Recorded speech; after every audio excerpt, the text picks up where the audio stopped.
Welcome to Gwinnett Church. My name is Kevin Kubandi, and I have the amazing privilege of serving at our high school ministry, Inside Out. We're so glad that you decided to join us today. I'm sure you may have heard the saying for Gwinnett or the statement for Gwinnett. And we want you to know that it is more than just a statement for us. It is a way of life. We want our community, our county to know that we are for them. And as we say that, we're ultimately saying that we are for you. So if this is your first time joining us, we would love for you to text for Gwinnett at 94090 because we would love to connect with you. We'd love to get to know you. We'd love to say hi. And in this season, we know that connection is such a very important thing. Also, if you have been part of our Gwinnett Church family, we want to say thank you. Thank you for living out the For Gwinnett message. Thank you for showing to your families, to your friends, to your neighbors that you are for them. Because of you, people are able to see and experience the love of Jesus in a completely different way.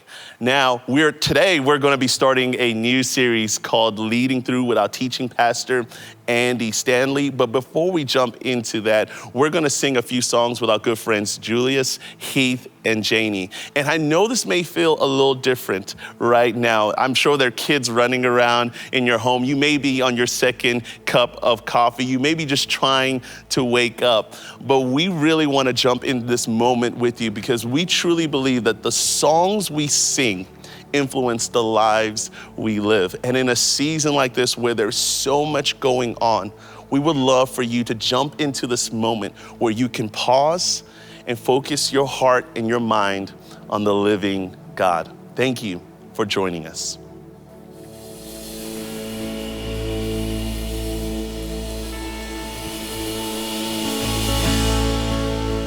All right, everybody. Glad you're joining us. Let's sing together. I searched the world, but it couldn't fill me. Man's empty praise and treasures that fade are never enough. Then you came along and put me back together, and every desire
is nothing better than you.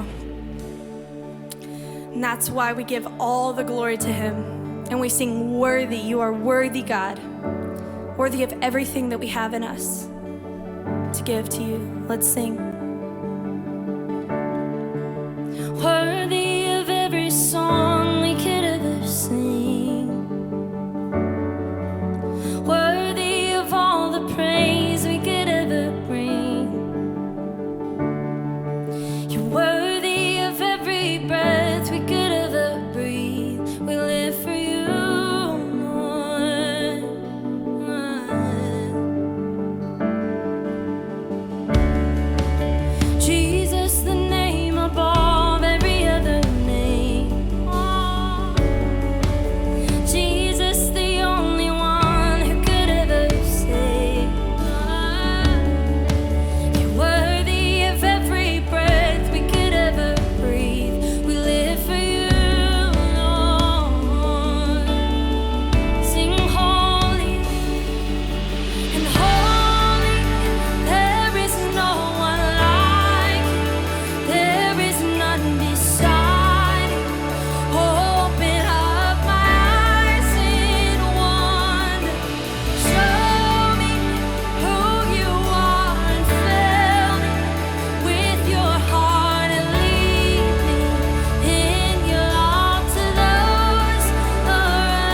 shaken. We will not be moved. We have the God of everything on our side. So thank you, Jesus. Thank you, Jesus, for the fact that we are immovable because of you, not on our own feet, because we're standing on a solid ground. We're standing on the rock that is the firm foundation of everything we know, even when there's shaky ground around us. We stand on a firm ground. We stand on the solid ground, and that is you, Jesus. So we're so thankful for that, and we love you so much. In your amazing name we pray. Amen.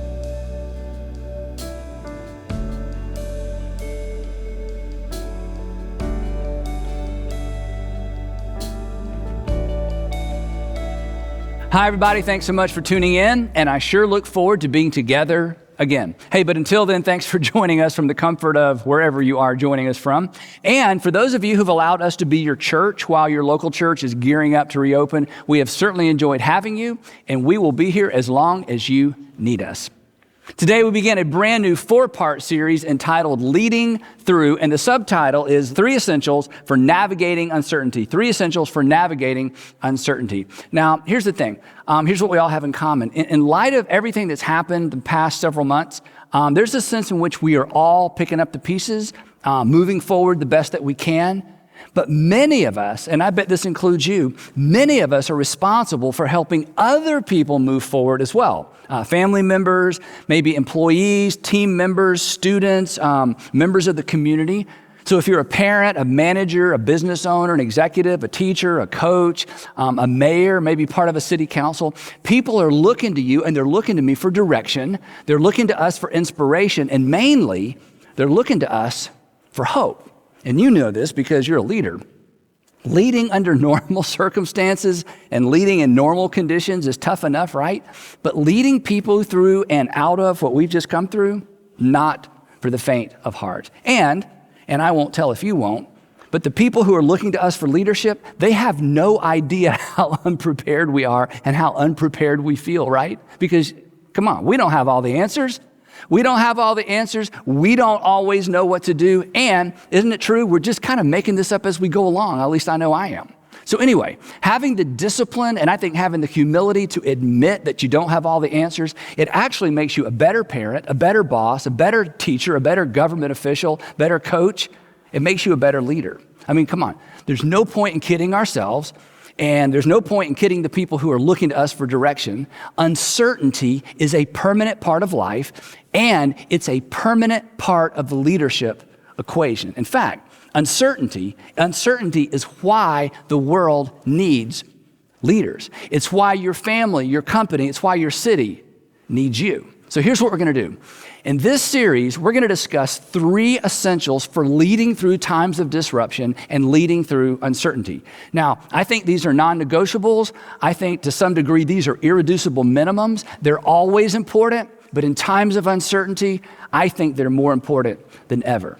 But before I give you the 3 essentials, today, I want to spend a few minutes reading a story from the Hebrew Scriptures, our Old Testament, that draws all of us who are influencers into the broader context of our responsibility as leaders and influencers. So, whether it's at home or work or in the community, this ancient narrative, I think this ancient narrative reminds all of us of the most important thing we can keep in mind as we think about our leadership and our influence. And it's simply this, that leadership is always a stewardship. Leadership is a stewardship. Now, we don't use the term stewardship very much, but in ancient times, a steward was someone appointed by a king to represent the king. So a steward had the authority of their authority, the king, because the king loaned it to him. It was given to them, and it could be taken away. And as we're going to discover, this is true of our influence and our leadership as well. And the more successful we are, the more successful you are, the easier it is to lose sight of this very, very, very important component of leadership. To put it bluntly, to leverage kind of modern business vernacular, we don't have people. We have responsibility to people because someone loaned us our responsibility. All leadership is a stewardship. And here's the second part. Not only is it a stewardship, it's temporary. It's temporary. The clock is ticking. Time will eventually run out on your influence. Time will eventually run out on your authority. Eventually, it'll either be taken away from us or we will simply give it away because it's temporary. And the reason it's temporary is we're temporary. And knowing there's an expiration date on our influence should inform our posture and our tone and our humility as leaders. We should lead with the end in mind because there's an end. Eventually our time runs out. And when it ends, your legacy will be established. And here's some bad news. Your legacy, your memory will probably be established by your final chapter, not necessarily your finest chapter. Again, it's not fair, but it's true. Leadership is a stewardship, it's temporary, and here's why today's narrative is so instructive. It's a stewardship, it's temporary, and we are accountable. Everybody is accountable to somebody for how they steward or manage their influence. But today's narrative reminds all of us that our accountability as leaders goes beyond a boss, a board, a constituency, or a base. In fact, if you believe in some way or shape or form that all men and women are created in the image of God, and that consequently, the people you lead and the people that you're raising, the kids that you're raising are technically or actually your brothers and your sisters, then ultimately we are accountable to God for how we lead and how we leverage our influence. Jesus taught this, Jesus modeled this, and today's text illustrates it.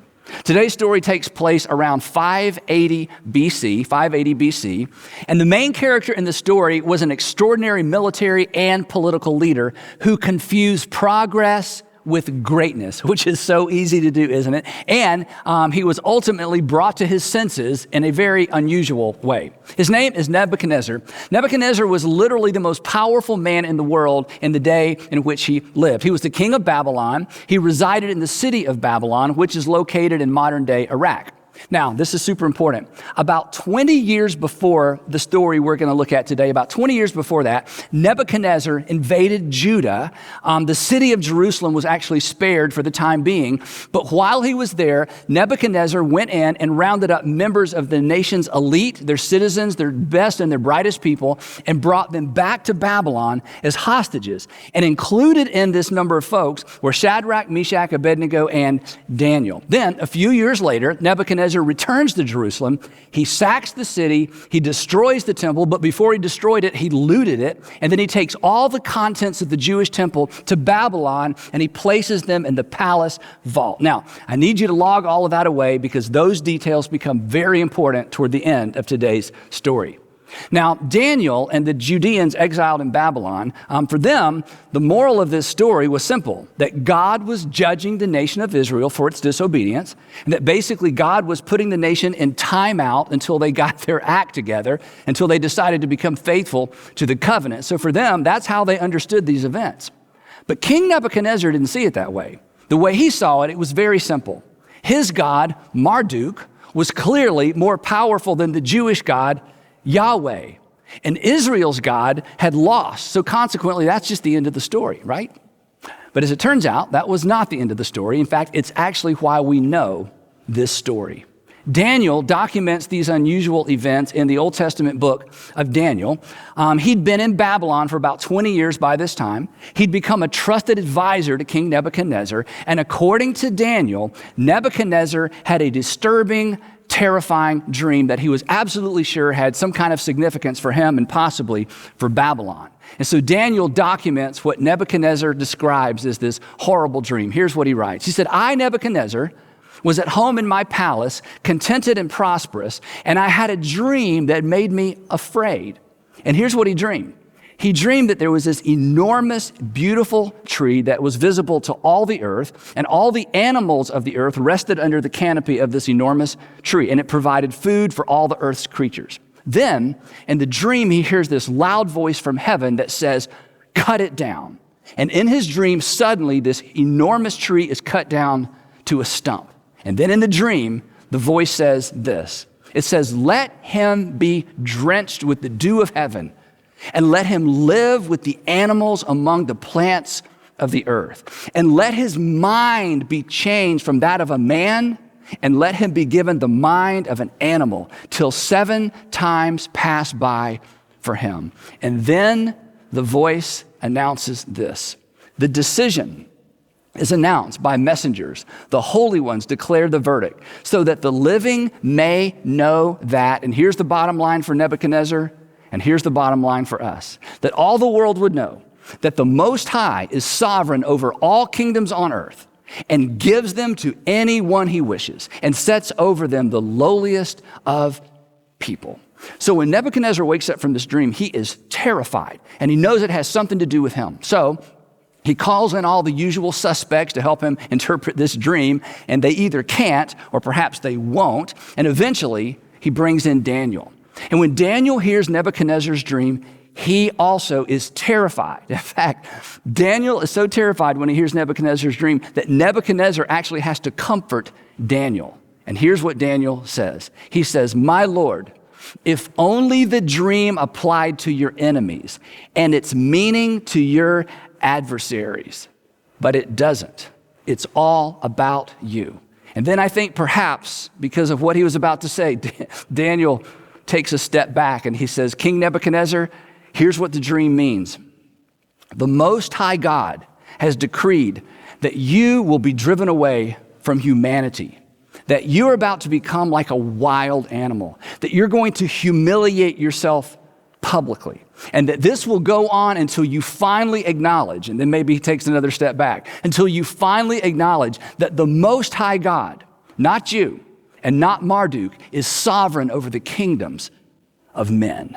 And then he gives him a little bit of good news. He says this, he says, "Your kingdom will eventually be restored to you, but not until you acknowledge that heaven rules. Therefore, your majesty, be pleased to accept my advice." And then Daniel steps into his role as an advisor to the most powerful man on the planet. And here's what he says. He says, "Renounce your sins by doing what is right, and your wickedness by being kind to the oppressed. It may be that then your prosperity will continue." Well, Nebuchadnezzar was terrified by the dream, but apparently he wasn't all that terrified because nothing changed for 12 months. And then everything changed. 12 months later, King Nebuchadnezzar was walking on the roof of the royal palace of Babylon, and he said to himself, or he said out loud, "Is not this the great Babylon I have built as the royal residence by my mighty power and for the glory of my majesty?" And we can hear the music change, can't we? And we can pretty much guess what happens next, can't we? The words were still on his lips when a voice came from heaven. And the voice said this, "This is what is decreed for you, King Nebuchadnezzar." Now, King Nebuchadnezzar is the one who's accustomed to making the decrees. Now someone is making a decree about him. "King Nebuchadnezzar, your royal authority has been taken from you. It's been taken because it can be taken, and it can be taken because it was given. It was on loan. It was a stewardship, Nebuchadnezzar. And Nebuchadnezzar, you didn't know it, but you are accountable, and you're being called to account. You made it all about you, and now you're through. King Nebuchadnezzar, you will be driven away from people, and you will live with the wild animals. You will eat grass like the ox. And 7 times will pass by for you until you acknowledge, and here's the bottom line, until you finally acknowledge that the Most High is sovereign. The Most High is sovereign over all the kingdoms on earth, and he gives them to anyone he wishes." And immediately, Daniel says, immediately, Nebuchadnezzar was driven away from people, and he ate grass like the ox. His body was eventually drenched with the dew of heaven until his hair grew like the feathers of an eagle and his nails like the claws of a bird. Nebuchadnezzar lost his mind. Possibly stricken with boanthropy. Boanthropy is actually a real psychological disorder where the person suffering from it actually believes that he or she is a cow or an ox. So what happens is his attendants or his wife walks in one day and they find King Nebuchadnezzar crawling around on all fours making animal noises. They take him out to a private garden, and they try to keep this story private, and he lives there. We don't know how long, but eventually he comes back to his senses, and when he's told what happens, of course, he's absolutely humiliated. And he puts two and two together, and he remembers the dream, and he remembers Daniel's interpretation of the dream. And Daniel takes down his confession, and here's what Nebuchadnezzar said at the end of that time. He said, I, Nebuchadnezzar, raised my eyes toward heaven, and my sanity was finally restored. And then, of course he did. Then I praised the Most High. I honored and glorified him who lives forever. His dominion is an eternal dominion. Suddenly, it's not all about Marduk. It's all about Daniel's God. His dominion is an eternal dominion. His kingdom endures from generation to generation. This is so powerful. No one can hold back his hand or say to him, what have you done? And now I, Nebuchadnezzar, praise and exalt and glorify the King of heaven, because everything he does is right and all his ways are just. And those who walk in pride, he is able to humble. So here's the lesson for Nebuchadnezzar and for us. Leadership, even kingship, is a stewardship. It's a gift. It's temporary. Leaders and kings are accountable. And so we dare not, this is our lesson, we dare not leverage our power, we dare not leverage our influence to oppress. Now, this whole incident with Nebuchadnezzar did not happen in secret. Wherever there were slaves, there were no secrets. And this story eventually circulates throughout the royal family and beyond. Then, follow along, 40 years go by. 40 years later, by this time Nebuchadnezzar dies. There were 2 or 3 other kings that lasted for a very short time, but 40 years later, the new king of Babylon is Nabonidus. He's the brand new king of Babylon. He's the king of Babylon, but he is no King Nebuchadnezzar. And as the glory of Babylon begins to fade, in the east, the Persians, under the leadership of Cyrus the Great, begin to flex their military and economic muscle, and Cyrus the Great sets his sights on the city of Babylon with all of its legendary wealth, and he launches a campaign of conquest and destruction with Babylon, the city of Babylon, as the ultimate prize. So King Nabonidus, who's the king now in Babylon, he put his co-regent Belshazzar in charge of the city. I know it's a lot of names, puts Belshazzar in charge of the city of Babylon. Then he and the Babylonian army go out to confront Cyrus, who's making his way toward the city of Babylon. Well, the Persian army under Cyrus decimates the Babylonian army. They capture Nabonidus and they march on the city. And Cyrus knows that the great city of Babylon, the defenses make it pretty much impregnable. But he's going to march on the city anyway. Meanwhile, inside the city of Babylon, Belshazzar, who now considers himself the king, prepares the city for a protracted siege. He reinforces the gates as the Persian army surrounds the city. And he's so confident the Persians will never breach the walls of Babylon. I mean, from his perspective, the Persian army is going to, thirst to death, starve to death, or if they stay too long, they're going to freeze to death. But there was no way they would take the city of Babylon. So, with the city's defenses set, Belshazzar decides to throw a party, a huge party. Now, in light of what happens next, it's important to note that Belshazzar was actually the late King Nebuchadnezzar's grandson. In the text, it refers to him as Nebuchadnezzar's son, but that's just the way they talk. He was actually King Nebuchadnezzar's grandson. So, here's what happened next. King Belshazzar gave a great banquet for 1,000 of his nobles. This was a big party, and he drank wine with them. And while Belshazzar was drinking his wine, he gave orders to bring in the gold and silver goblets that Nebuchadnezzar, his father or his grandfather, had taken from the temple of Jerusalem. We talked about that up top, remember? So they brought in the gold goblets that had been taken from the temple of God in Jerusalem. And the king and his nobles, his wives and his concubines drank from them. They essentially made a mockery of these sacred things that had been taken from God's temple in Jerusalem. But it gets worse. As they drank the wine, they praised the gods of gold, the gods of silver, of bronze, iron, the gods of wood, and the gods of stone. And Yahweh had finally had enough. The text says that suddenly, the fingers of a human hand appeared and wrote on the plaster of the wall near the lampstand in the royal palace. And the party stopped, right? The king watched the hand as it wrote, but he can't read what's being written. In fact, nobody can read it. The text says that his face turned pale and he was so frightened that his legs became weak and his knees were knocking. And then Belshazzar announces to everybody at the party, anyone who can read this, anyone who can read and interpret this writing, I will make them the third highest ruler in the kingdom. But nobody steps up. Now, his queen, who apparently either wasn't invited to the party or who left early, hears all of this commotion, or maybe she hears a lack of commotion. She steps into the banquet hall. She glances up at the wall and sees this strange writing on the wall. And she comes over to the king and she says, pumpkin, or however she referred to Belshazzar, pumpkin, she says, don't be alarmed. Don't look so pale. There's actually a man in your kingdom who has the spirit of the holy gods in him. King Nebuchadnezzar actually appointed him to be the chief of the magicians, enchanters, astrologers, and diviners a long time ago.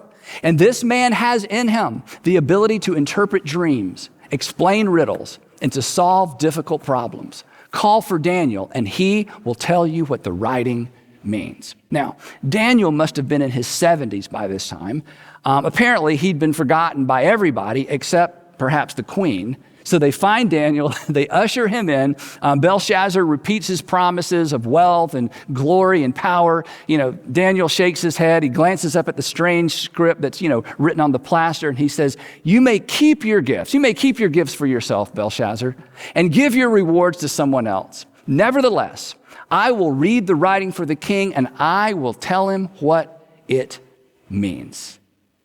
And I'm sure you could have heard a pin drop in the throne room as Daniel begins. And he says this, Your Majesty, he recounts a little history, puts this in context.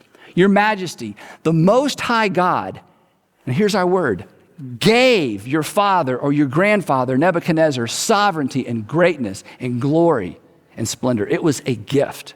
Because, he says, because of the high position he gave him, all the nations and all the peoples of every language dreaded and feared your grandfather Nebuchadnezzar. But when his heart became arrogant and hardened with pride, he was deposed from his royal throne and stripped of his glory until he acknowledged, and here's the bottom line, until he finally acknowledged that the Most High God is sovereign over all kingdoms on earth, and he sets over them any one he wishes. Then I think he paused, and he looks at Belshazzar right in the eye, and he says this, But you, Belshazzar, his son, have not humbled yourself, though you knew all of this. You've heard this story before. You knew what happened to your grandfather. You've been warned. You should know better. But instead, you have set yourself up against the Lord of heaven.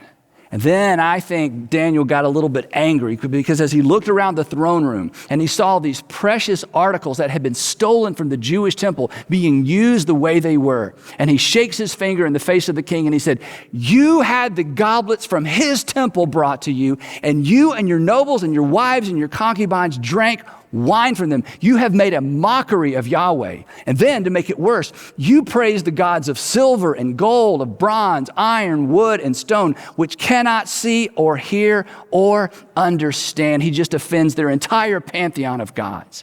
But you did not honor the God who holds in his hand your life and all your ways. Therefore, he sent the hand that wrote the inscription, to which he could have added, and are you really sure you want to know what it says? Here is what the words mean. Mene, God has numbered the days of your reign and brought it to an end. Belshazzar, your leadership was a loan, and God is calling the loan. Tekel, you have been weighed on the scales, and you have been found wanting. You are accountable. You've been evaluated. Perez, your kingdom is divided and given to the Medes and the Persians. It's been taken away. You thought it was yours. It was never yours. He gives and he takes away, and now he's taking it away. Now, while all of this is going on, while they're having the party, while Daniel's interpreting, what's been written on the plaster, unbeknownst to anyone in the room, Persian engineers were actually diverting a portion of the Euphrates River into a swamp outside the city. Now, the Euphrates River actually ran under the wall of Babylon and through the city. That's why they had an endless water supply, and that's why they were not afraid of a protracted siege. But here's the thing. By diverting the water supply, the Persian engineers caused the level of the Euphrates River to drop. And when it was low enough, a Persian SEAL team swam under the wall, killed the Babylonian guards guarding the gates, and then dragged those enormous steel-girded doors open, and the Persians took the city. In fact, Daniel tells us that very night, Belshazzar, king of the Babylonians, was slain. The Most High is sovereign over all kingdoms on earth, and he gives them to anyone he wishes. Now, I'll be honest, I'm not sure how all of that works, but if it's true, and I think it is, there's something there for all of us who have any measure of influence. Your talent, your education, your family connections, your hard work, your discipline, or maybe just your plain luck, put you in a place of influence.